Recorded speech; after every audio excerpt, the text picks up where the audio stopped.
My name is Beryl Dixon, and I've been at Independence Hill since 1956. December the 16th is when I got married here.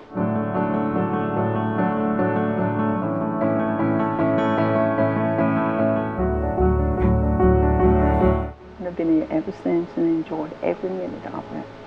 I'm a mother of 2 boys, Rob and John, and their wives, Terry and Evelyn, and 4 grandchildren, Evan, Mary, Ashley, and Casey. Very, very proud grandparents we are.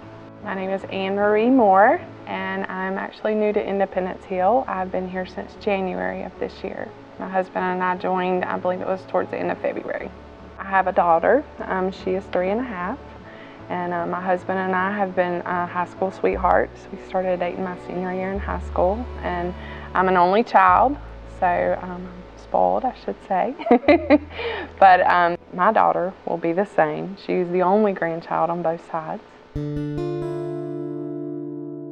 I went for my physical, and I had a pap smear, and it came back that there was something wrong, and so they put me in touch with another doctor. A girl that I worked with, her mother had been diagnosed about a month before me with breast cancer.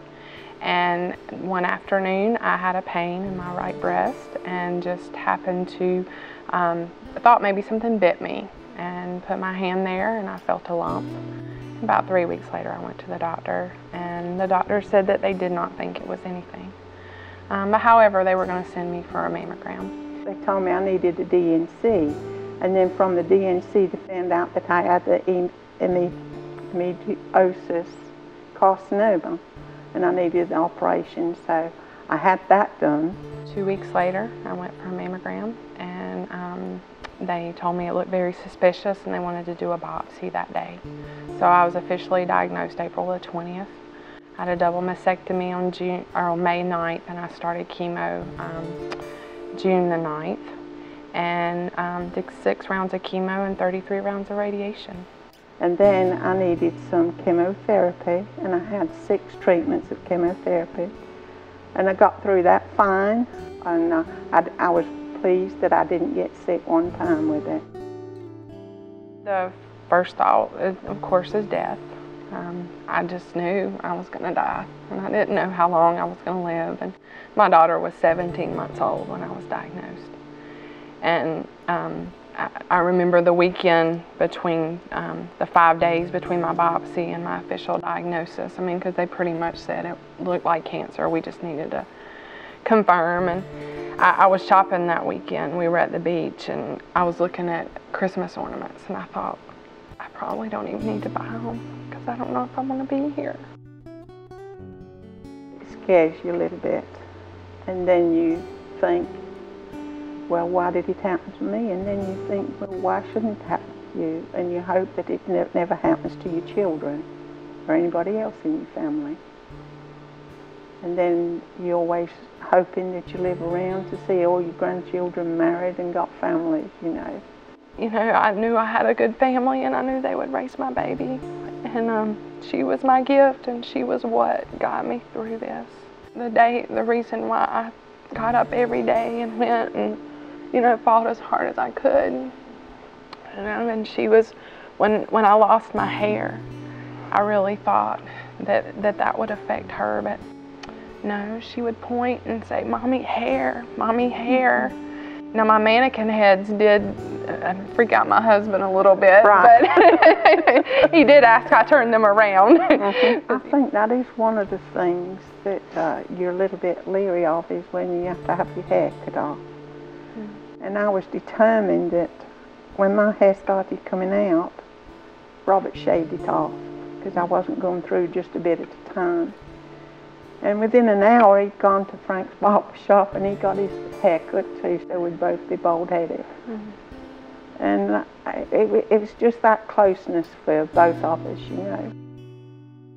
I had been to the beach with my girlfriend that weekend, and my hair really started falling out. And so when I got home, I had already called him and told him, I said, I need you to shave my head.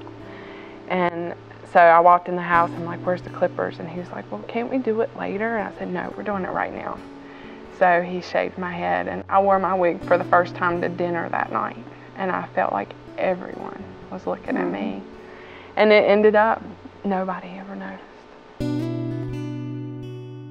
I don't think I could have gone through it without the prayer. That's what saved me. And I knew my God was at the side of me, and I knew I could rely on all the members of this church praying for me. I never would have made it every day, you know, without praying. And I had so many people. I had people that would call me or email me and say, I never knew you knew this person because they've got you on your prayer list. My girlfriend that lives in Florida, she said, Emery, I called every church in Tampa and put you on that list. And I ask anybody that's got cancer to please get in touch with church people, because they're the greatest people there is to bring you through it. And just to love and the support that people had, and I felt it. I was not one time scared. I knew, you know, even if I didn't make it, it was going to be okay, because I knew where I was going. Right. You know? I'm a big believer in prayer, and anybody that'll call me up to this day and ask me to pray for them. Faithful prayer, you know, every morning, every day. When I think about things, or someone asks me to pray for them and they're having surgery, I'll say, give me the date, give me the time. And I put it on my calendar and my phone so that at that moment, I know that that's what, you know, to do, to pray. And we have a prayer chain at this church that I'm very proud of. And the different people from outside this community that will call us for our church to pray, and we do. I don't understand how people that don't believe in God could ever go through with this. No, I don't. Because, you know, God is always faithful. And there were times that we had prayer that He didn't answer them right away, but in the backside, you figured out why.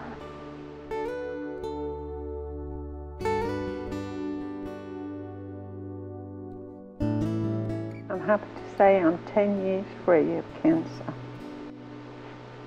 And I praise the Lord. I was 2 years Friday, cancer free.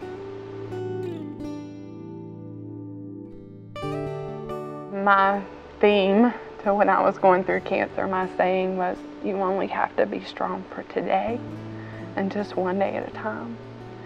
And that an attitude is 99% of the battle. And just having the faith that you know that everything is going to be okay. I've been there, and I can almost feel what they're going through. You know, it's a shock to your system when they come and tell you got cancer, and you get a little bit scared. But always know that God's right there at the side of you to carry you through, and He will. I had peace through it all. There was no worry, no fear. That's just, you know, the amazing love that He has for us, and, you know, it will be okay. Just a day at a time, that's all you can do. We started our day out every morning, Robert and I, and we sang, "This is the day that the Lord has made." And we sang it every day. And somehow or another that was our prayer together, and it helped us get through it for another day.